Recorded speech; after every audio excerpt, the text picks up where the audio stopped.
Bismillahirrahmanirrahim. Assalamualaikum warahmatullahi wabarakatuh. Kenalkan, nama saya Siti Mariani, biasa dipanggil Bu Mariani. Tahun ini kami mendapatkan tugas untuk mengajarkan bahasa Indonesia kelas 9 ABCD. Kemudian ada tugas tambahan sebagai wali kelas 9A. Terima kasih. Assalamualaikum warahmatullahi wabarakatuh. Saya Siti Khadijah, mengajar bahasa Indonesia kelas 7A, B, C, dan D, dan tugas tambahan saya sebagai Kepala Perpustakaan. Perkenalkan, nama saya Wisnu Andrian Trianto, SPD. Kalian bisa menyapa saya dengan sapaan Pak Wisnu.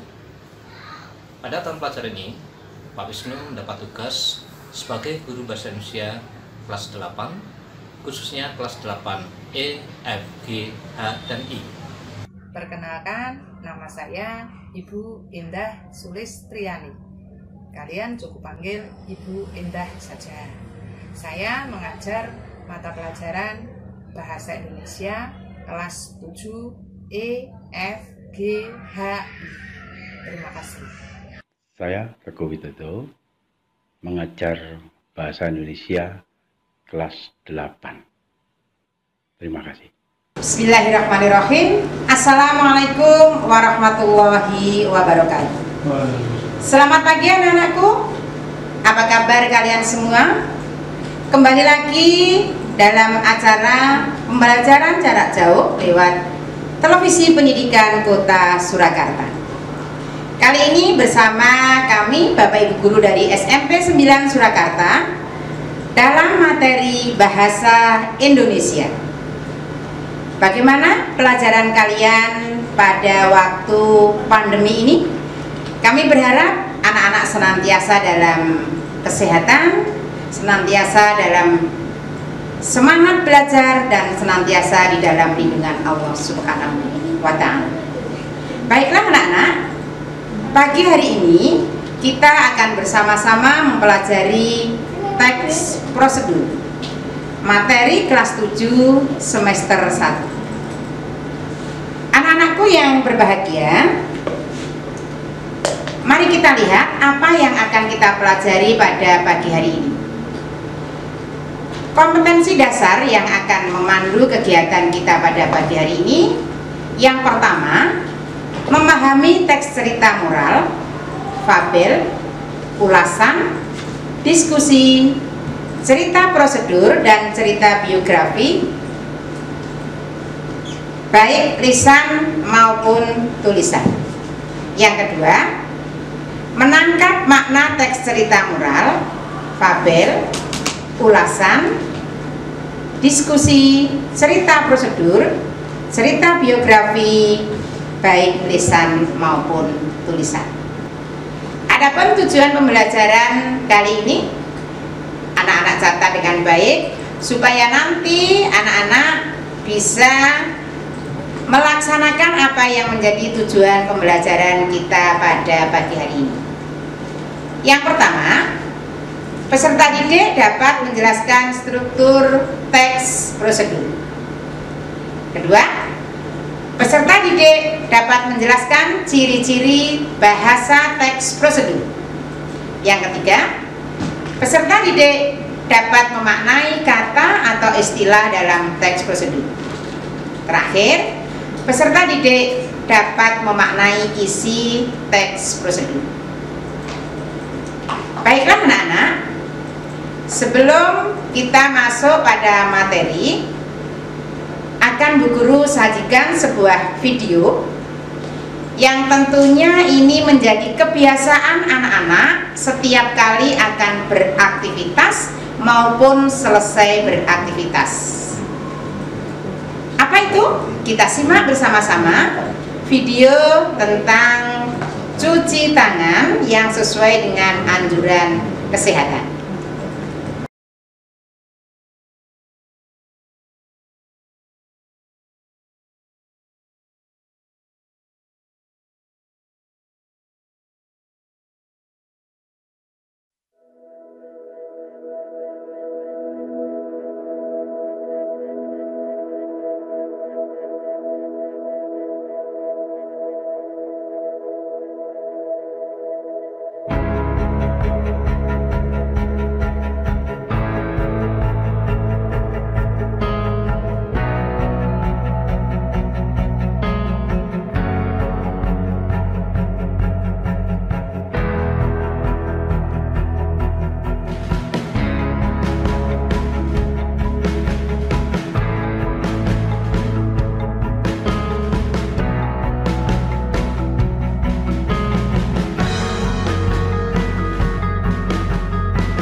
Bagaimana anak-anak? Telah kalian saksikan apa yang ada di dalam video tadi? Ya, video tentang tata cara atau urutan-urutan ketika anak-anak mencuci tangan sesuai dengan yang dianjurkan oleh kesehatan. Nah, sebetulnya video tadi termasuk salah satu bentuk dari teks prosedur. Contoh yang lain, anak-anak tentunya gemar makan mie, bukan? Mie instan terutama. Nah, kalau anak-anak cermati, di dalam bungkus mie instan itu juga terdapat tata cara atau petunjuk bagaimana cara mengolahnya. Kalimat-kalimat yang ada di dalam bungkus mie ini bisa kita kategorikan juga bentuk teks prosedur. Atau contoh yang paling kecil, misalnya anak-anak membeli obat di warung. Maka di dalam bungkus obat itu biasanya juga ada aturan pakai, indikasi, atau keterangan-keterangan yang lain yang perlu anak-anak perhatikan sebelum anak-anak mengkonsumsi obat tersebut. Oleh karena itu, anak-anak bisa mencari contoh-contoh lain teks-teks yang serupa yang ada pada kemasan-kemasan produk, baik berupa makanan, alat rumah tangga, ataupun bentuk-bentuk produk yang lainnya. Berdasarkan dari video tadi, apa sih sebetulnya teks prosedur? Anak-anak ada yang bisa menjawab? Coba kalian rangkaikan jawaban anak-anak dalam buku tulis atau catatan lain yang sudah anak-anak siapkan. Kita cocokkan dengan pengertian yang sudah Bu Guru rumuskan di dalam pembelajaran kali ini. Teks prosedur merupakan teks yang berisi tujuan dan langkah-langkah yang harus diikuti agar suatu pekerjaan dapat dilakukan. Ada dua kata kunci di dalam pengertian ini. Yang pertama yaitu tujuan. Artinya, ketika anak-anak menuliskan teks prosedur, tentunya sudah memiliki tujuan yang ingin dicapai. Tujuannya apa? Yaitu mengawal langkah-langkah tadi. Misalnya, memberi panduan kepada orang lain untuk bisa memainkan angklung, memberi panduan kepada orang lain untuk membuat batik tulis, dan sebagainya. Kemudian kunci yang kedua adalah langkah-langkah. Nah, inilah yang sebetulnya dikatakan prosedur. Di dalam langkah-langkah inilah nanti anak-anak menguraikan prosedur tentang apa yang harus dilakukan oleh orang lain, sehingga apa yang menjadi tujuan tadi dapat dicapai. Kemudian yang berikutnya, teks prosedur. Tujuan komunikatif teks prosedur memberi petunjuk cara melakukan sesuatu melalui serangkaian langkah atau tindakan. Senada dengan pengertian yang pertama tadi, bahwa tujuan utamanya adalah menyajikan langkah-langkah sehingga orang lain bisa melaksanakan apa yang ada di dalam teks prosedur tadi. Kemudian yang merupakan persyaratan lain dalam pengertian teks prosedur, teks prosedur diuraikan bagaimana sesuatu dikerjakan melalui serangkaian langkah-langkah atau tindakan. Jadi, bagaimana anak-anak? Sudah jelas apa yang dimaksud dengan teks prosedur? Baiklah, kita lanjutkan materi yang berikutnya, yaitu jenis-jenis teks prosedur. Secara garis besar, teks prosedur dibedakan menjadi 3. Yang pertama, teks prosedur untuk membuat produk. Ya, pada teks ini yang menjadi tuntutan kalian adalah membuat sesuatu, menghasilkan sesuatu. Misalnya tadi membuat batik tulis, atau mungkin anak-anak membuat masakan, membuat rendang ala Surakarta, membuat manisan buah pepaya, membuat kerajinan dari bahan botol plastik bekas. Jenis yang kedua, teks prosedur untuk menggunakan atau melakukan suatu tindakan. Nah, di sini anak-anak diarahkan untuk bisa melakukan suatu kegiatan atau menggunakan suatu alat. Contohnya, kalau di dalam buku anak-anak kemarin, cara memainkan alat musik angklung, cara memainkan gitar, cara menggunakan kartu ATM, dan seterusnya. Kemudian yang ketiga adalah merawat sesuatu.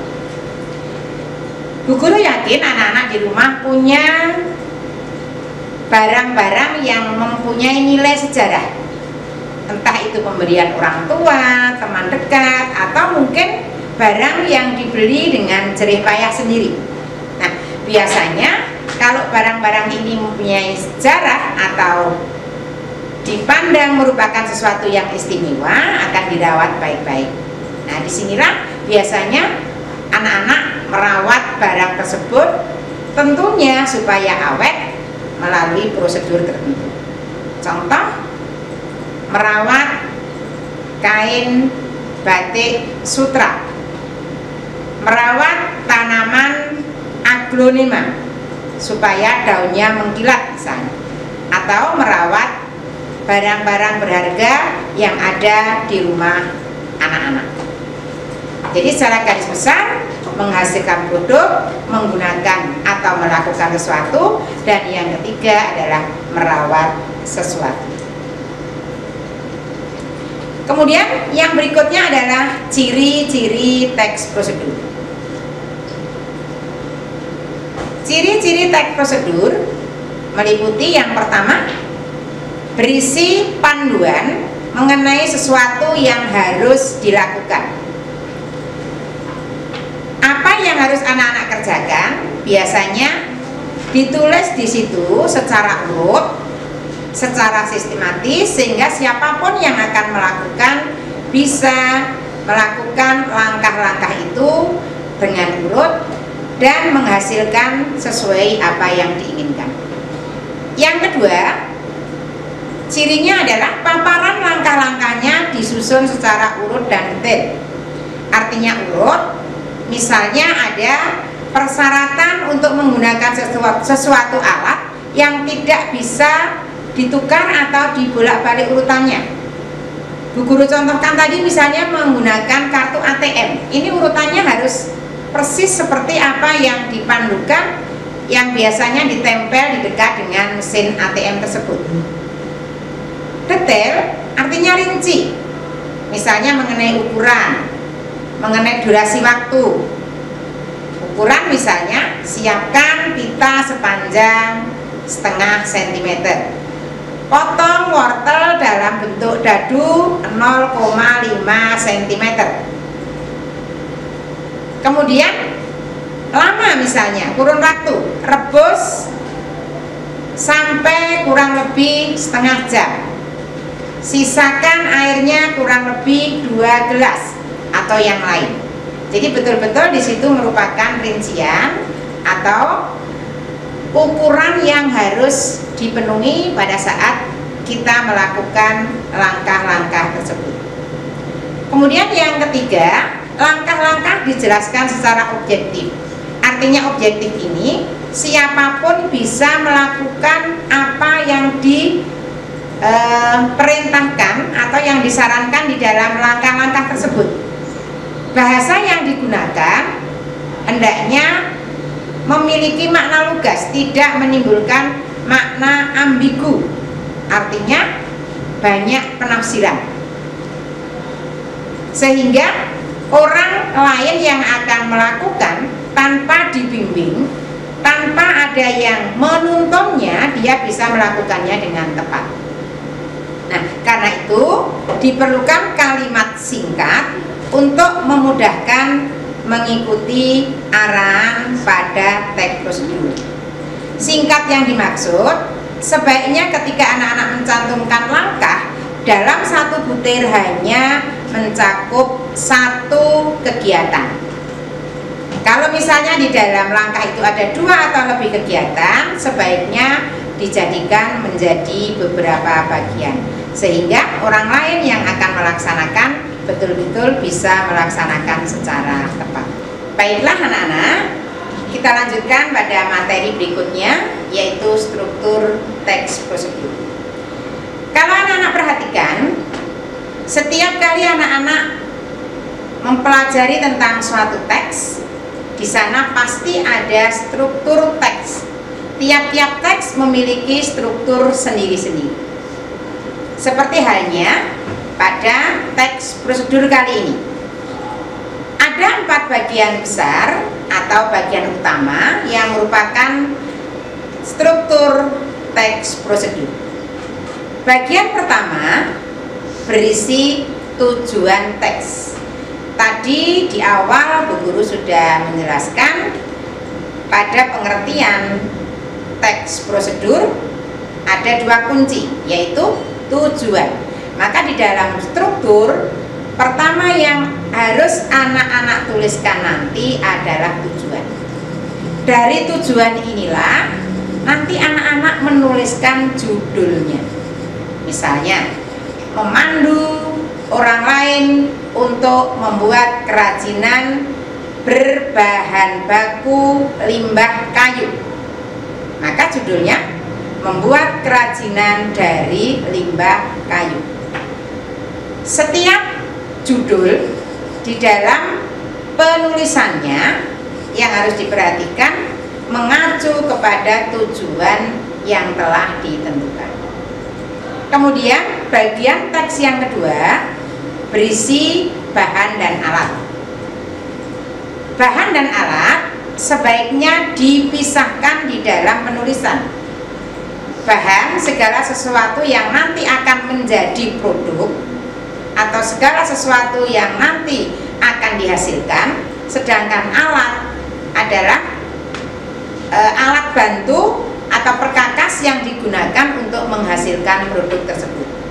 Misalnya ketika anak-anak akan membuat kerajinan berbahan baku botol plastik bekas. Bahan botol plastik bekas, kertas berwarna atau kain flanel, kemudian pernik-pernik hiasan dan seterusnya.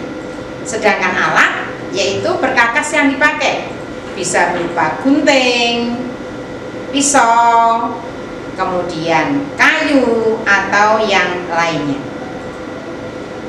Bagian teks yang ketiga yaitu langkah-langkah. Inilah yang berisi prosedurnya. Anak-anak mencantumkan apa yang harus dikerjakan mulai dari awal sampai nanti hasilnya. Yang pada bagian langkah-langkah ini nanti bisa juga dimasukkan di dalam hasil apa yang ingin dicapai. Kemudian yang terakhir yaitu penutup. Pada penutup biasanya berisi paparan hasil. Misalnya kalau masakan, wedang ronde siap disajikan, mie telur ala Surakarta siap disantap, kotak pensil dari botol bekas bisa digunakan, dan seterusnya. Baiklah anak-anak, setelah tadi kalian mencermati tentang struktur dari teks prosedur, sampailah kita pada materi yang terakhir sebelum nanti kita mempraktekkan apa yang menjadi tujuan utama pembelajaran kita kali ini, yaitu kebahasaan teks prosedur. Di dalam teks prosedur ada beberapa kaidah kebahasaan yang menandai bahwa teks tersebut termasuk di dalam teks prosedur. Yang pertama, penggunaan kalimat perintah. Tadi di bagian langkah-langkah sudah Bu Guru singgung bahwa di situ merupakan arahan atau petunjuk orang melakukan sesuatu. Karena merupakan arahan, tentunya kalimat yang dipakai adalah kalimat perintah. Biasanya kalimat ini ditandai dengan yang pertama, penggunaan kata kerja dasar. Misalnya, potong kecil-kecil, ambil sebagian santan untuk dicampurkan, buang kulit luar supaya buah mudah diiris, dan seterusnya. Yang kedua, penggunaan kalimat pasif. Di kesempatan sebelumnya mengenai kalimat aktif pasif sudah kalian pelajari, maka di sini tidak akan Bu Guru jelaskan secara detail. Yang ketiga, penggunaan kriteria batasan, yaitu tadi pada bagian yang menjelaskan bahwa langkah-langkah harus dituliskan secara detail atau jelas. Misalnya batasan mengenai ukuran, batasan mengenai jumlah, batasan mengenai waktu, dan seterusnya. Sebagai contoh, jemur kain di sinar matahari kurang lebih 2 jam. Panaskan bahan dengan menggoreng di api kecil, dan seterusnya. Yang keempat, penggunaan kata keterangan, yaitu keterangan cara, alat, tujuan, syarat, dan sebagainya. Yang kelima, penggunaan saran dan larangan. Ini mengacu pada kalimat yang pertama. Jadi perintah ini bisa berupa saran, bisa berisi larangan. Kalau larangan berarti apa-apa yang tidak boleh dilakukan. Misalnya, jangan diletakkan di sinar matahari langsung. Jangan membuang kulit luarnya supaya buah tetap awet, dan seterusnya. Kemudian kalau saran ini biasanya berupa himbauan. Sebaiknya disajikan dalam kondisi dingin.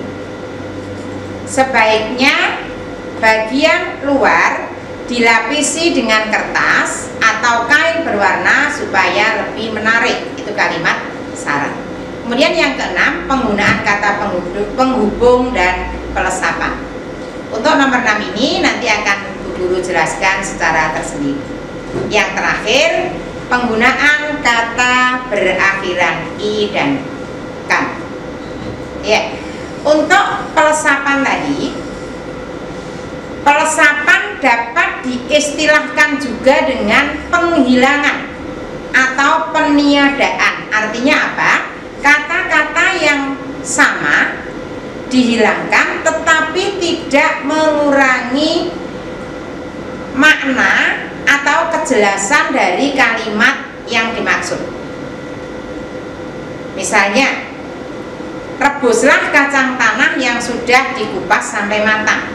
Kemudian di bawah hanya ditulis tiriskan kurang lebih 5 menit. Apa yang ditiriskan? Tadi yang di atas sudah disebutkan, yaitu kacang tanah. Nah, itulah yang dinamakan dengan pelesapan. Artinya membuang bagian kalimat yang sebelumnya sudah ditulis tetapi tidak mengurangi kejelasan dari makna tersebut. Kaidah kebahasaan yang ketujuh tadi penggunaan kata berakhiran i dan kan. Apa perbedaan keduanya? Akhiran i dipakai pada objek yang tidak bergerak, objeknya diam. Kemudian kalau kan dipakai pada objek yang bergerak. Contoh, lumuri loyang dengan mentega. Di situ objeknya loyang, loyangnya diam, lumuri loyang. Atau mungkin lapisi botol dengan kain. Nah, botolnya diam. Kemudian yang kan dipakai pada objek yang bergerak. Lumurkan mentega pada loyang. Objeknya apa? Mentega. Menteganya yang bergerak. Lapiskan warna merah pada sebagian warna hitam di bawahnya. Berarti warna merah tadi yang di situ bergerak. Ini perbedaan dari penggunaan I dan K. Bagaimana anak-anak mengenai kaidah kebahasaan? Untuk nanti lebih jelasnya, anak-anak bisa mempelajari lebih leluasa di buku paket atau di buku modul kalau di sekolah anak-anak menyediakan modul pembelajaran khusus untuk materi-materi tertentu. Masih semangat anak-anak? Kami berharap di sisa waktu yang terakhir ini justru perhatian anak-anak lebih fokus, karena disinilah hasil yang akan anak-anak capai setelah mempelajari dari materi-materi sebelumnya tadi. Perlu kami ingatkan, sebelum nanti anak-anak menulis dan memperagakan teks prosedur, saya ulangi bahwa di dalam teks prosedur nanti paling tidak ada 5 komponen pokok yang harus anak-anak cantumkan. Yang pertama apa? Judul. Ya, tadi sudah dijelaskan. Judul diambil dari tujuan. Misalnya tadi membuat kerajinan tangan dari botol bekas. Kemudian tujuan, apa yang akan dilakukan mengacu pada judul. Tujuannya apa? Memandu orang lain membuat kerajinan dari bahan botol bekas. Kemudian yang ketiga, mencantumkan alat dan bahan. Yang keempat, menuliskan langkah-langkah atau urutan kerja secara urut dan detail. Dan jangan lupa semua kalimat harus mudah dipahami oleh siapa saja. Yang terakhir, mencantumkan hasil. Di dalam penulisan ini, anak-anak jangan lupa perhatikan kaidah kebahasaan yang baru saja Bu Guru sampaikan tadi. Misalnya, pada langkah-langkah selalu menggunakan kalimat perintah. Bagus. Kemudian pada alat dan bahan, memisahkan antara alat dan bahan sehingga mudah dipahami. Nah, berikutnya mari kita saksikan tayangan video berikut yang berisi tentang bagaimana cara membuat kerajinan dari botol bekas. Baiklah anak-anak, tentunya sudah tidak sabar lagi anak-anak untuk mempraktekkan membuat atau menyusun teks prosedur. Siapkan alat tulis kalian. Nanti kita bersama-sama mencoba menerjemahkan dari gambar yang akan Bu Guru sajikan. Anak-anak menuliskan kalimat-kalimat yang berupa langkah-langkah dari bahasa teks prosedurnya. Sudah siap? Ya. Gambar yang pertama. Cermati baik-baik. Ada gambar apa? Ya, tuliskan bahasanya. Sudah? Kira-kira apa? Hindari menyikat kaos. Silakan anak-anak yang membuat bahasa atau menuliskan teks prosedurnya betul, beri tanda centang. Kemudian kalau salah, beri tanda silang.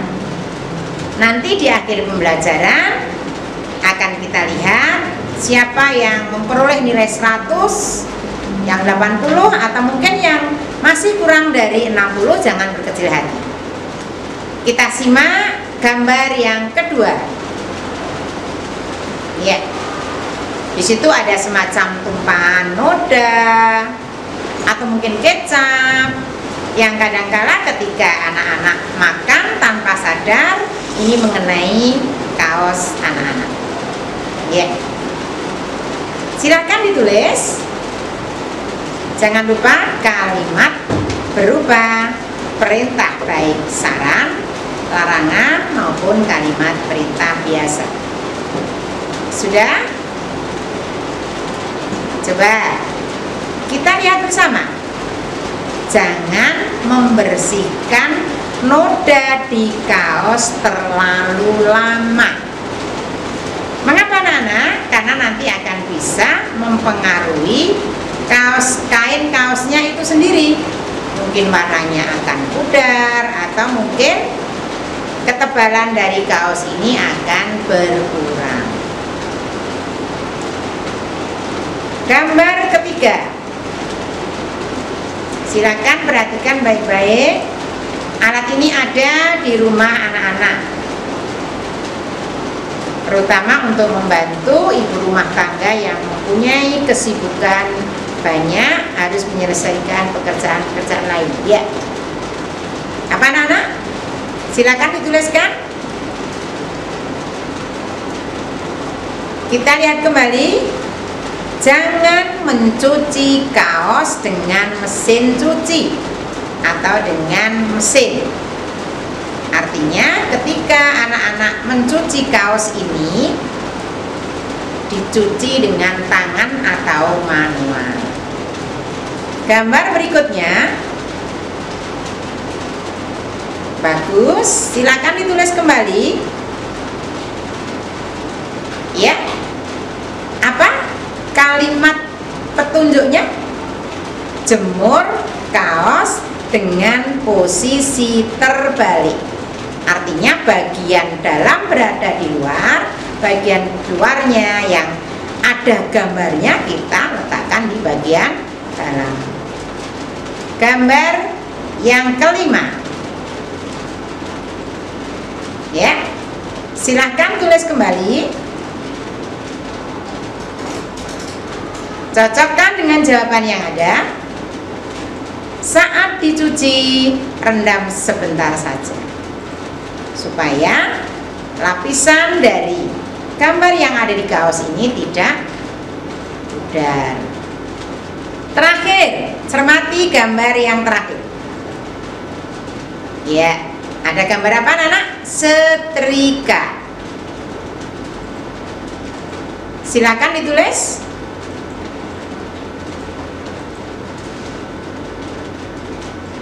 Kita cocokkan kembali hasilnya. Setrika kaos dalam kondisi terbalik. Sama ketika tadi menjemur, bagian luar berada di dalam, bagian dalam berada di luar. Yang langsung tersentuh atau mengenai setrika adalah bagian dalamnya. Sudah anak-anak? Kalau sudah, sekarang tuliskan kira-kira apa judulnya. Ya, tadi kan belum ada judulnya. Silakan anak-anak menuliskan judul dari bahasa atau teks prosedur tadi. Coba, cara merawat kaos sablon tetap tahan lama, atau cara merawat kaos sablon agar awet, atau bisa membuat redaksi kalimat yang lain. Silakan dihitung berapa skor anak-anak yang diperolehnya. Kalau 6-6-nya betul, berarti anak-anak termasuk anak-anak yang hebat.